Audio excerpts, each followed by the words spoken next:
Boa noite a todos. Boa noite. Sejam todos muito bem-vindos. A leitura que eu vou fazer se chama Fé e Obras. É do livro Palavras de Vida Eterna, de Francisco Cândido Xavier, ditado pelo Espírito Emmanuel. Fé e obras. A fé, se não tiver obras, é morta em si mesma. Imaginemos o mundo transformado num templo vasto, respeitável sem dúvida, mas plenamente superlotado de criaturas em perene adoração ao céu. Por dentro, a fé reinando sublime. Orações primorosas, discursos admiráveis, louvores e cânticos, mas por fora o trabalho esquecido. Campos ao desamparo, enxadas ao abandono, lareiras em cinza. De que teria valido a exaltação exclusiva da fé, senão para estender a morte no mundo que o Senhor nos confiou para a glória da vida? Não te creias desse modo, em comunhão com a divina majestade, simplesmente porque disfarças cuidadoso no culto externo da religião a que te afeiçoas. Conhecimento nobre exige atividade nobre. Elevação espiritual é também dever de servir ao Eterno Pai na pessoa dos semelhantes. É por isso que fé e obras se completam no sistema de nossas relações com a vida superior. Prece e trabalho, santuário e oficina, cultura e caridade, ideal e realização. Nesse sentido, Jesus é o nosso exemplo indiscutível. Não se limitou o Senhor à simples glorificação de Deus nos passos divinos. Quanto à edificação dos homens, por amar infinitamente a Deus, na sublime tarefa que lhe foi confiada, desceu à esfera dos homens e entregou-se à obra do amor infatigável, levantando-nos da sombra terrestre para a luz espiritual.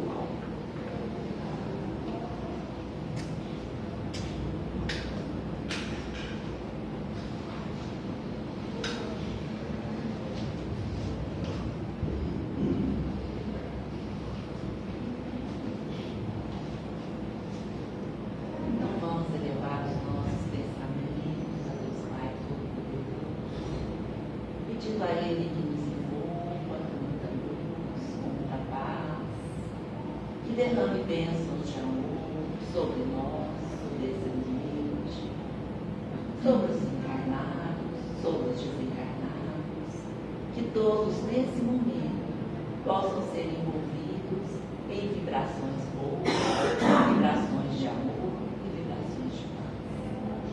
Queremos pedir aos benfeitores espirituais que estejam conosco nessa noite, que ilumine os nossos pensamentos, os nossos corações, que tu, a nossa palestrante, e que nos ajude a assimilar a sua mensagem.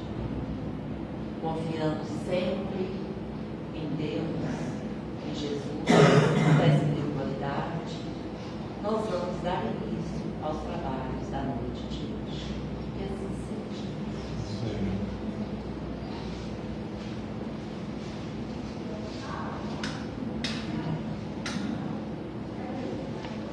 Prazer, que a gente quer ser vida, seja bem-vinda. Obrigada.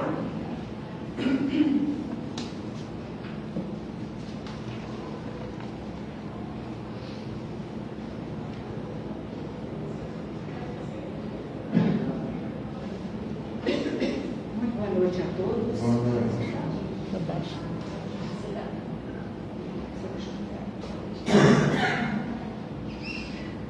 Muito boa noite a todos. Boa noite. Que Que a doce paz de Jesus esteja conosco e continue conosco. Vocês estão ouvindo, gente? Parece que eu não estou vendo o que está saindo. Está saindo? Pois é. Vamos falar sério, né? Qualquer coisa a gente dá um jeito. Muito boa noite, gente. Que a doce paz de Jesus esteja conosco e continue sempre conosco, agora e sempre. O nosso assunto de hoje, montanhas. Pensamos nas dificuldades metaforicamente. Então usamos o termo montanhas, tirando do Evangelho de Mateus, lá no capítulo 17, quando apareceu um pai, estando Jesus em meio à multidão, apareceu um pai com uma criança e falou assim: Senhor, cura o meu filho que é lunático e padece muito, porque muitas vezes ele cai na água, outras vezes ele cai no fogo e sofre muito. Tem piedade dele. E Jesus se compadeceu daquela criança e principalmente daquele pai. E esse pai acrescentou, olhando para Jesus de maneira súplice: Eu creio, Senhor, que o Senhor pode salvar o teu filho. Ajuda a minha incredulidade. E ao falar isso, ajuda a minha incredulidade, eu creio, ele nos representou a todos. Porque muitas vezes nós queremos crer e dizemos crer, mas ainda a nossa fé é incipiente.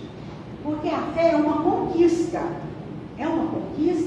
do Espírito, que deseja crescer, que deseja evoluir, e que à medida que vai tendo mais conhecimento da vida verdadeira, da vida espiritual, a pessoa vai aumentando a sua fé. Começa com a esperança. A pessoa espera em ação, não é? E à medida que ela vai agindo com a esperança, com a alegria, com o entusiasmo, acontece uma fé ainda que incipiente.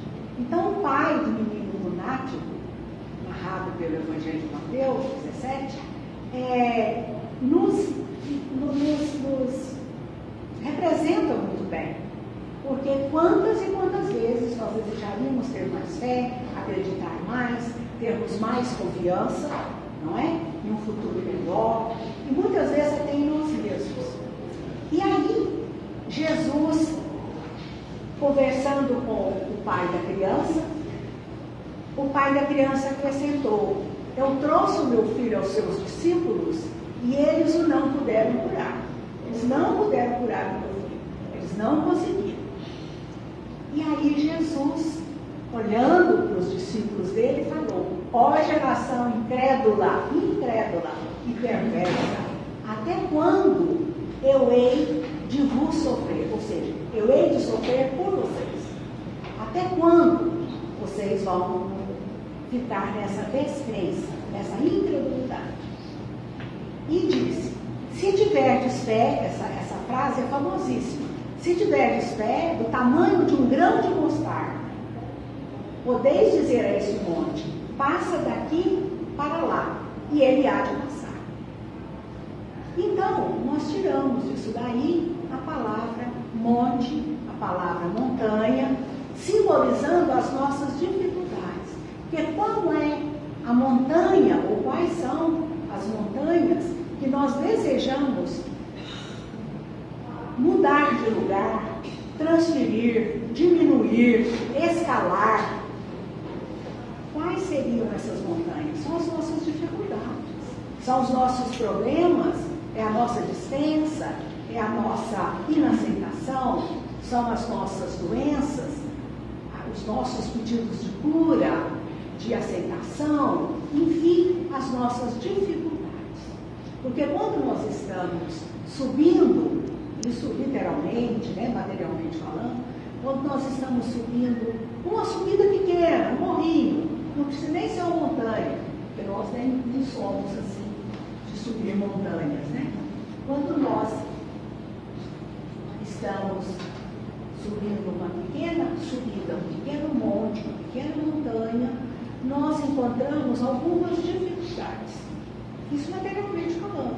Às vezes um pouco de falta de ar, às vezes um pouco de inadequação, às vezes um calo que surge no pé, um machucado, um empecilho da própria estrada, que nem sempre tem um caminho correto para ser seguido. Tamanha é a nossa dificuldade diante dessas novidades.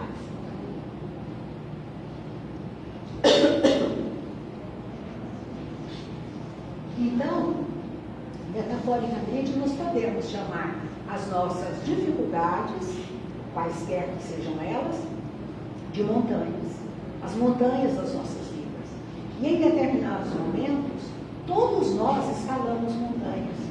E é interessante que ao encontrarmos essas montanhas, ao encontrarmos essas dificuldades, quando nós as compreendemos, quando nós queremos enxergar um caminho, por mais difícil que pareça, quando nós queremos de fato subir, quando nós queremos de fato evoluir, crescer como espíritos imortais que somos, nós conseguimos.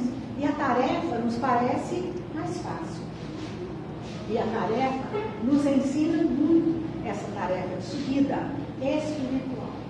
Porque subir não é fácil.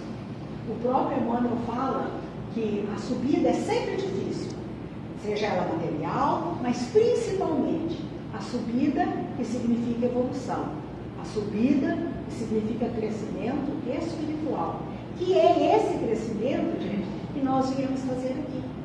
E é interessante como que nós esquecemos. A gente veio fazer isso, nós viemos melhorar. Nós não viemos fazer outra coisa, não viemos só passear. Também, pode até passear, pode até gostar, isso é ótimo. Que gostemos da vida, que amemos a vida. Mas, sobretudo, que abracemos as dificuldades que nós não pudermos evitar e encaremos como subida espiritual. E para nós subirmos uma montanha, seja ela a montanha material, seja ela a montanha espiritual, que é a nossa evolução, a nossa construção íntima, não é? Quaisquer que sejam essas montanhas, essas dificuldades, é importante algumas coisas. É muito importante que nós nos conheçamos, que nós conheçamos os nossos impedimentos, as nossas fraquezas.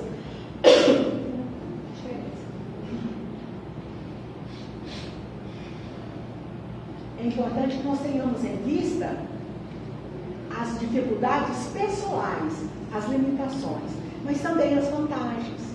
O que é que nós conhecemos, se nós conhecemos aquele lugar, se nós já temos uma noção de onde nós queremos pisar e até onde nós queremos chegar, e até onde nós poderemos chegar, o que é que nós vamos aprender, o que é que nós vamos aproveitar nessa caminhada, nessa subida.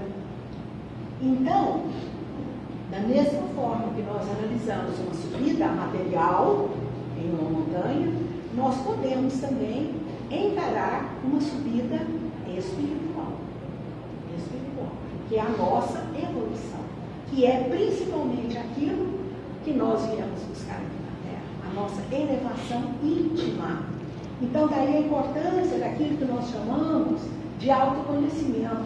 Não é só um modismo, não é só uma coisa, porque está todo mundo falando nisso, mas é porque através disso nós temos condição de fazer melhor, nós temos condição de explorar melhor a montanha da nossa vida e nos elevarmos de fato.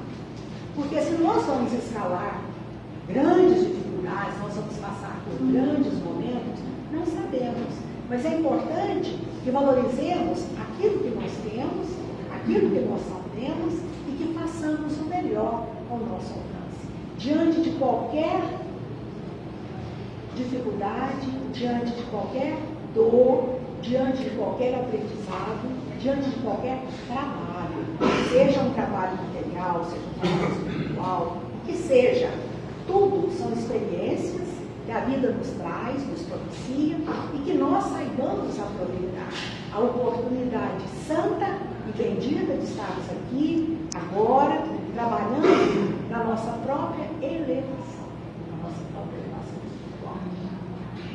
Porque num futuro muito próximo, nós poderemos ver, olhar para trás e ver com muita satisfação que nós conseguimos galgar alguma coisa, que nós conseguimos subir um pouquinho, que nós conseguimos nos elevar um pouquinho.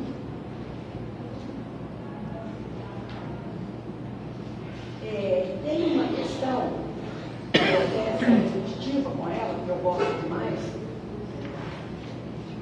que é a questão 919 e a questão seguinte, 919A, de O Livro dos Espíritos. Kardec, na questão 919, pergunta, eu achei interessante, porque pergunta bem assim, esmiuçado, como nós falamos, ele diz assim, qual o meio prático mais eficaz, para se melhorar nesta vida e resistir ao arrastamento do mal? Porque vejamos, em qualquer subida, em qualquer esforço de melhoria íntima, ou até no esforço de uma excursão, de uma escalada, vamos dizer, nós estamos falando da montanha, né? Diante de qualquer dificuldade, é importante que nós resistamos ao mal. Ao mal seria o desânimo, seria uma dor, seria uma cãibra, seria qualquer torção, qualquer dificuldade física ou moral, né?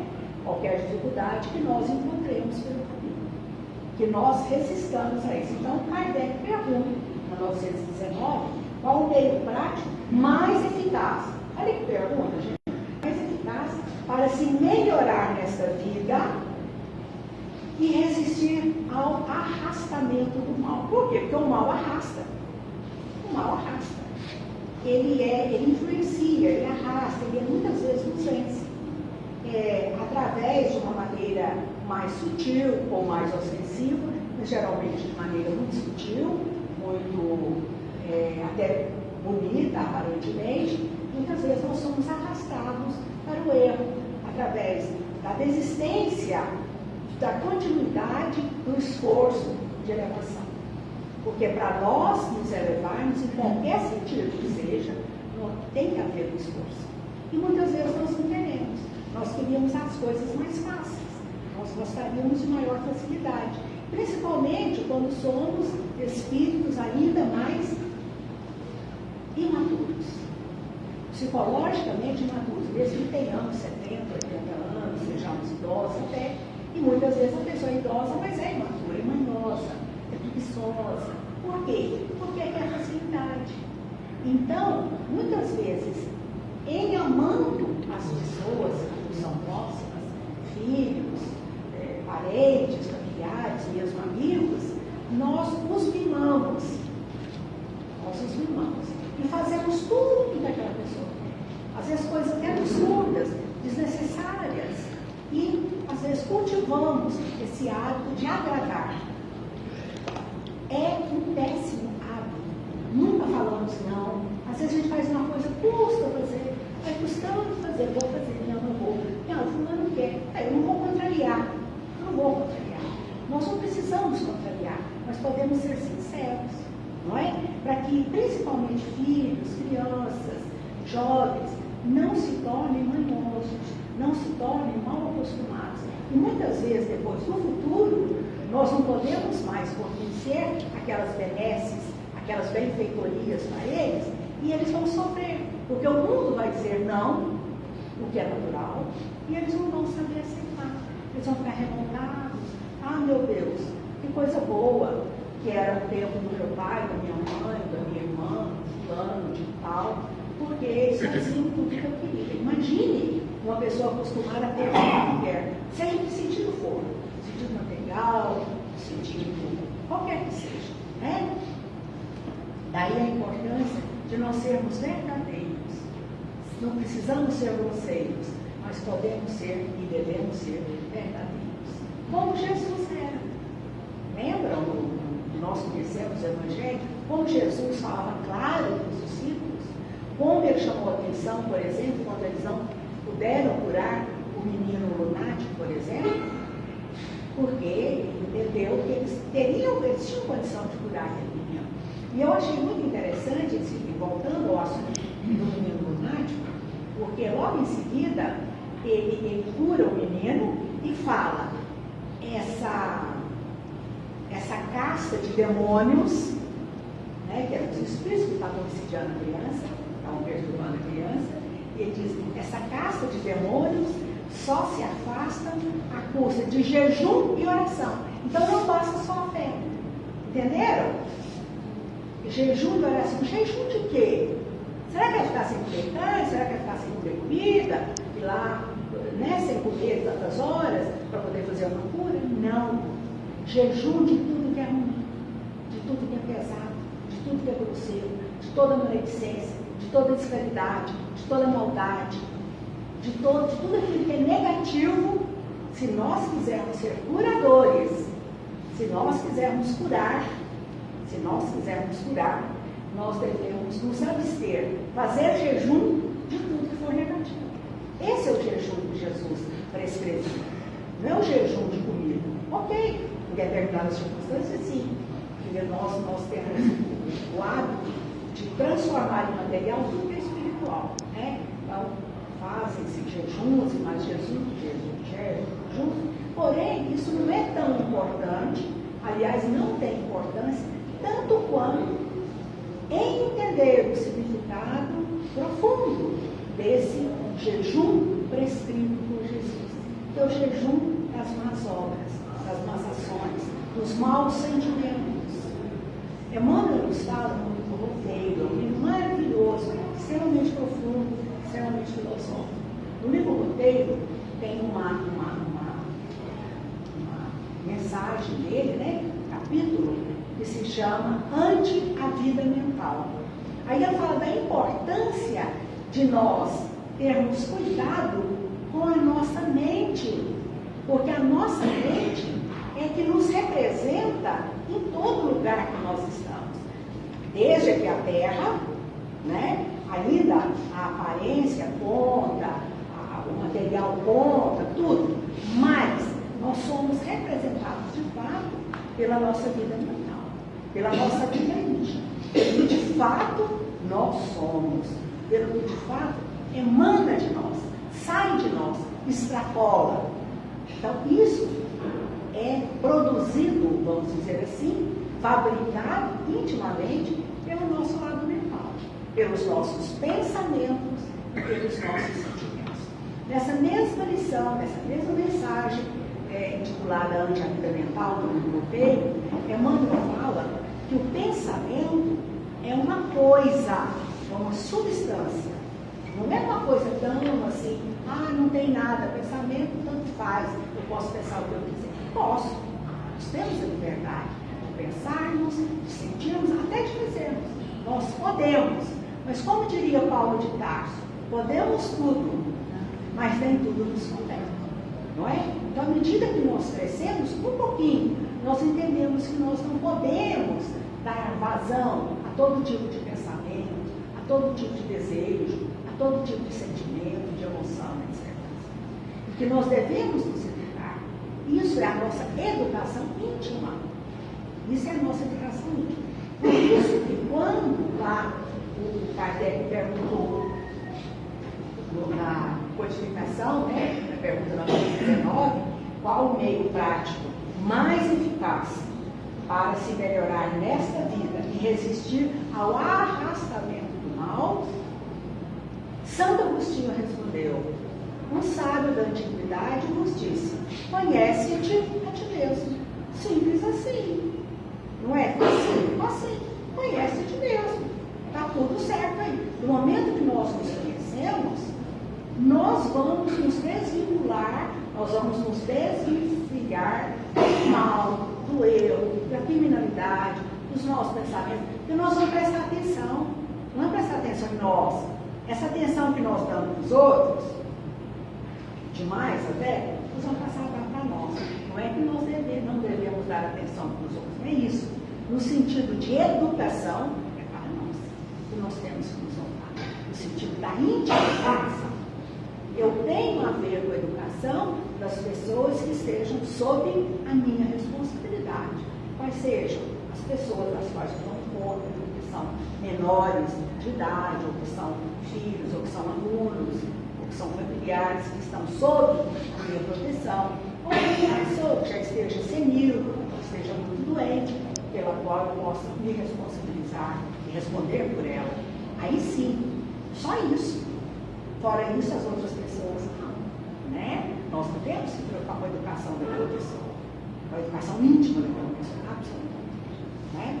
Então, por isso que Santo Agostinho respondeu, o sábio da antiguidade nos disse, conhece a ti mesmo. Então, essa seria, segundo ele, a maneira mais prática e eficaz de se melhorar nesta vida e fugirmos do arrastamento de todo humano.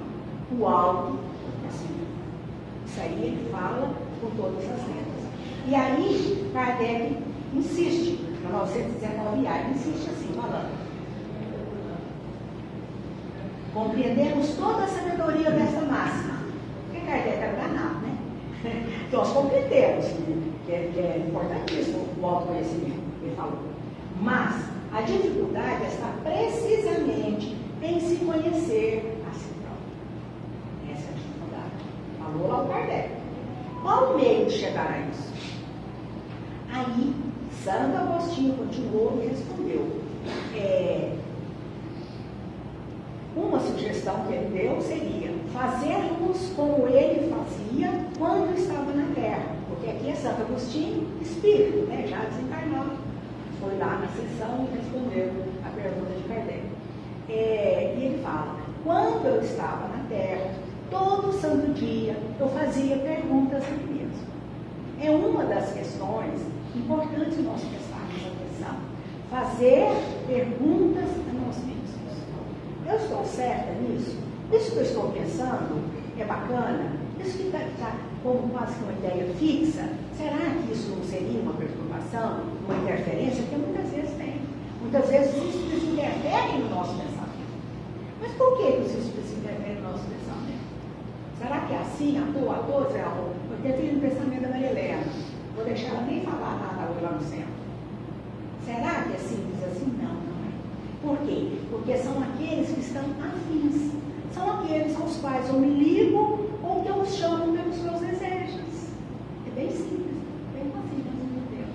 Então, da mesma categoria, e esses que são atraídos pelas nossas falhas, pela nossa maldade, pela nossa incipiência, pela nossa sensualidade, pelos nossos problemas maiores, íntimos, que às vezes são até inconfessáveis. Daí a importância de nós prestarmos atenção nos pensamentos, que são, segundo a Emmanuel, né? E Emmanuel não é fraco nada, né? Nós podemos ver nele, são substâncias. O pensamento é uma substância. Uma substância que eu produzo, que cada um produz, na sua mente. E isso vai tomando conta de nós, então os nossos pensamentos, os nossos sentimentos, nós devemos nos responsabilizar por eles. E não ficar querendo jogar para cima dos outros, porque isso aí só é um imbróglio que só vai nos atrasar a evolução. Que só faz com que nós não nos conheçamos e que fiquemos na irreverente irresponsabilidade, jogando para cima dos outros a culpa. Não, mas eu estou assim nervosa, porque meu filho também, não sei o que, não sei o que, porque meu marido também, não sei o que, não sei o que, porque meu chefe, porque não sei o que, não sei o que. Ninguém é culpado, por mais que seja de fato culpado. Por mais que seja até preso, porque de tanta culpa, de tanta ofensa que me fez, por exemplo, nem assim, diante de Deus e diante da minha consciência, aquela pessoa não é tão culpada pelos meus maus pensamentos, maus sentimentos. Porque isso é uma elaboração mental de cada um de nós. Então nós estamos tão mal acostumados a não nos conhecermos e a jogarmos para cima dos outros a responsabilidade daquilo que é produção nossa, por exemplo, né? A produção totalmente independente de nós, nem sempre tão independente, porque nós sofremos a influência do meio, do clima, né? De tudo. Tudo que nos rodeia, nós sofremos a influência, mas isso todo mundo sofre. Então, eu estou nervosa assim porque por causa das mudanças climáticas. Todo mundo está sofrendo as mudanças climáticas, né? infelizmente, está acontecendo no mundo todo, no planeta. Né? Então, evidentemente, vai influenciar no humor. Né? Tanto assim, nós sabemos, o dia, por exemplo, os países, por exemplo, que não tem sol o ano todo, né? Que tempo mais nublado, custa ter um solzinho, é diferente, as pessoas são diferentes. Elas são mais sisudas, elas são mais sujeitas à depressão, a certas coisas. Porque o sol nos dá realmente essa luz, essa claridade e essa vontade de viver, né, de uma forma mais exuberante. Então, tudo nos influencia, mas não influencia a mim. Eu não sou melhor que ninguém, nem pior. A gente é mais ou menos uma média, né? Então, influencia todo mundo. Então, agora, o que nós tiramos disso, da nossa aprendizado, é o que nos interessa.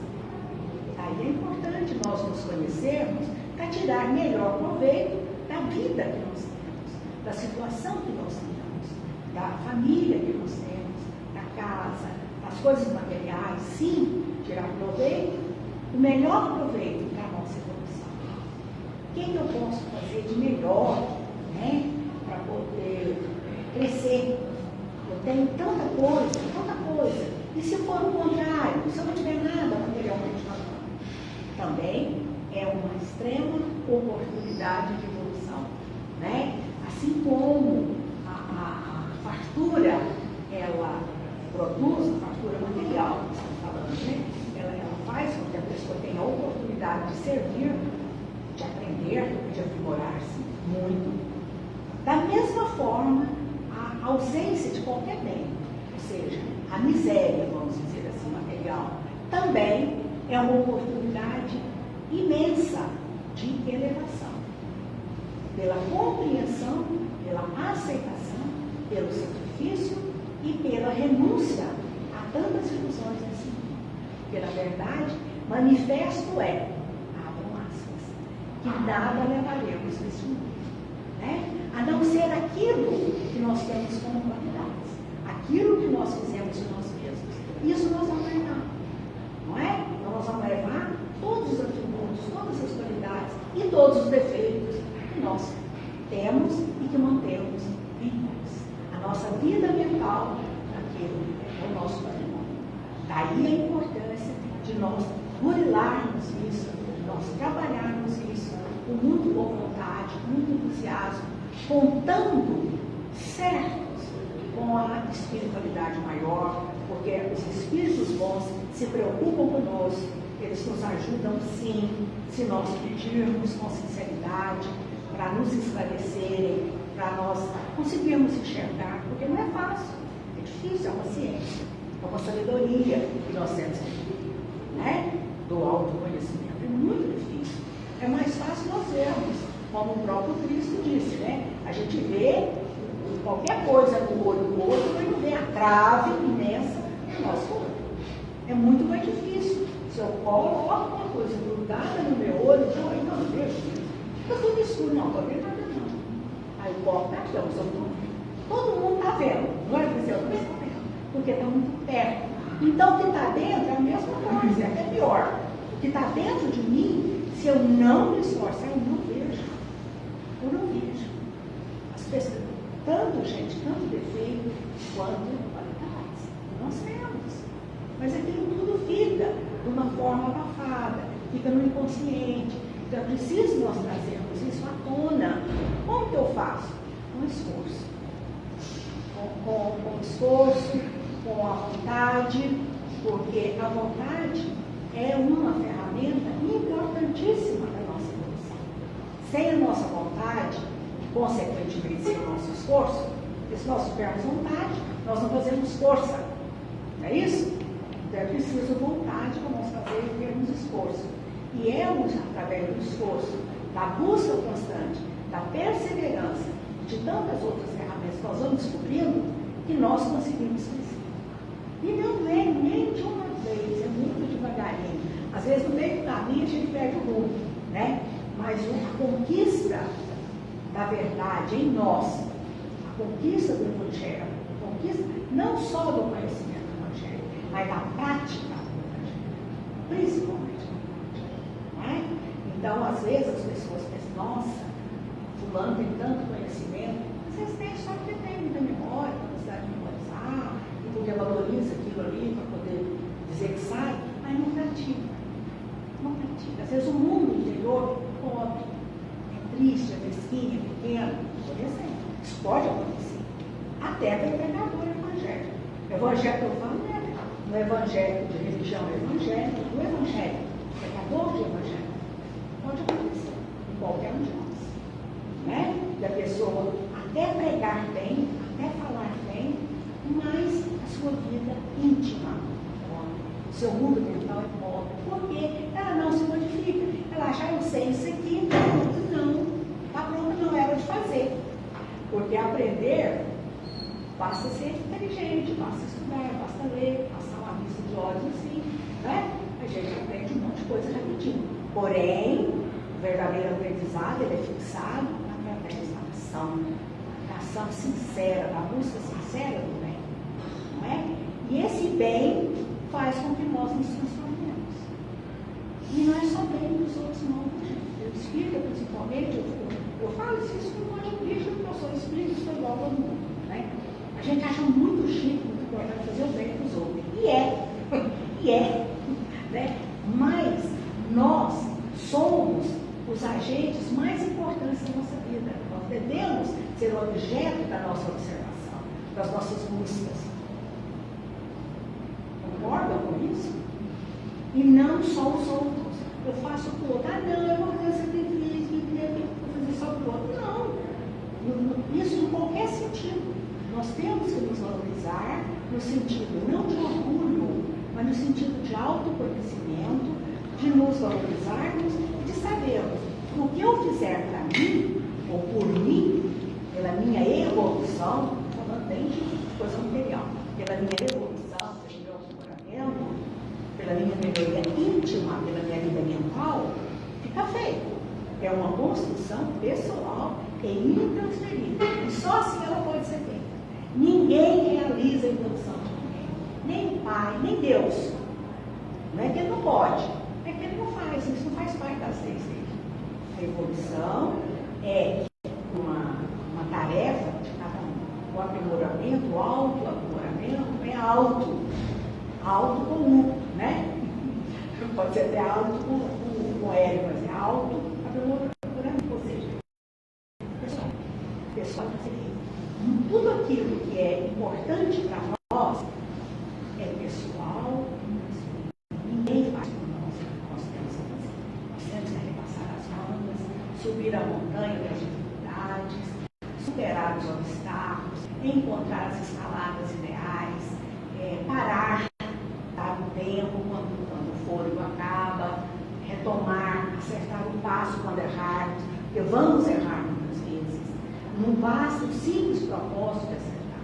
Nós vamos cair. Por que vamos cair? Porque nós temos milênios e milênios de trevas tomando conta da nossa vida. Nós viemos do nada, nós viemos do lodo. Nós passamos por muita coisa inferior até chegarmos no ponto que nós chegamos de uma evolução mediana, de uma alta tecnologia, mas de uma baixa tecnologia íntima. Baixo desenvolvimento íntimo ainda, apesar de todo o aparato com o qual nós contamos no mundo atual, com toda a inteligência que desenvolvemos, com toda a tecnologia que já temos e com todo o conforto de que dispomos, né? Comunicação, e a gente muitas vezes custa dar bom dia para uma pessoa, custa dar um sorriso, custa fazer um favor, um gesto de educação, gentileza, né? Isso é altíssima tecnologia. E muitas vezes nós temos. Né? O pessoal sai assim, até parecendo um zumbi com o celular. Quando eu vejo a pessoa na rua com o celular e até com fone de ouvido, eu já vou devagarinho, já vou no freio, sabe? Por quê? Porque eu vejo aquela pessoa está no outro mundo. E às vezes chega na sua casa e está também no outro mundo. O que é isso? Por que aquela pessoa não está ali? Porque é mais fácil ela fugir da raiva, ela entrar no mundo virtual, no mundo de imaginação, no mundo de benesses, de coisas bacaninhas, bonitinhas, que pode imaginar e fazer o que fazer. É isso? nós temos que dar conta, gente, de nós mesmos. Nós temos que dar conta disso. Senão nós vamos ser um monte de pessoas. E outra coisa, viu? Nós não vamos nem poder levar o celular para o plano espiritual. Não vai poder. Tem gente que fala assim, às vezes eu vejo assim, eu nunca participei, mas eu vejo as minhas amigas, muitas amigas, que fazem esses retiros, essas imersões, fim de semana, a gente não pode levar celular. O que é isso? Ninguém vai. A pessoa cancela. Não vai. Não vai. Sabe, por exemplo? Então, tudo bem, é uma dependência que nós temos dependência. Uma dependência que já foi criada. E parece mexido, né? E em tudo, um contraponto importante é a importância de tudo isso, mas o equilíbrio nos usos, né? Então, tudo nosso tende a um mensageiro. Por quê? Porque nós damos muita vazão às facilidades. As facilidades são muito sedutoras, né? Coisa fácil. Eu falei igual puxar um massinho, gente, coisa boa, né? Travesseiro novo, roupa de cama trocadinha. É muito sedutor, é muito bom. E ninguém impede que nós tenhamos isso. Dá para ter tudo isso. Mas só que nós não podemos fugir de prestar atenção em nós, no nosso autodesenvolvimento, na nossa vida mental, e subirmos, escalarmos com muito sucesso, com muita alegria a nossa montanha nesta vida. Muito obrigada a vocês, eu falaria até amanhã. Muito obrigada. Boa noite. Obrigada. Podia falar, mas Eu te agradeço.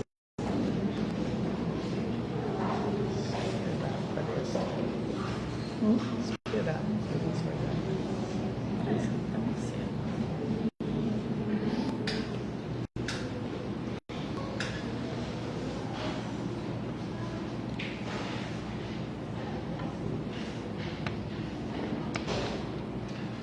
Vamos agora agradecer a Deus, Pai Todo-Poderoso, pela oportunidade de estarmos aqui na sua casa, pela oportunidade de ouvirmos a mensagem, pela oportunidade que Ele nos dá a cada dia, de poder orar, de poder ouvir, que possamos aproveitar todas essas oportunidades, que possamos, como a Helena falou, escalarmos a nossa montanha, que o Senhor, na sua infinita misericórdia, possa nos auxiliar na nossa vida.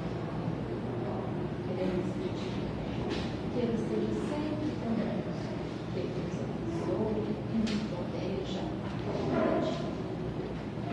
Nesse momento, essas boas vibrações que estamos sentindo, possamos levar conosco para os nossos lares,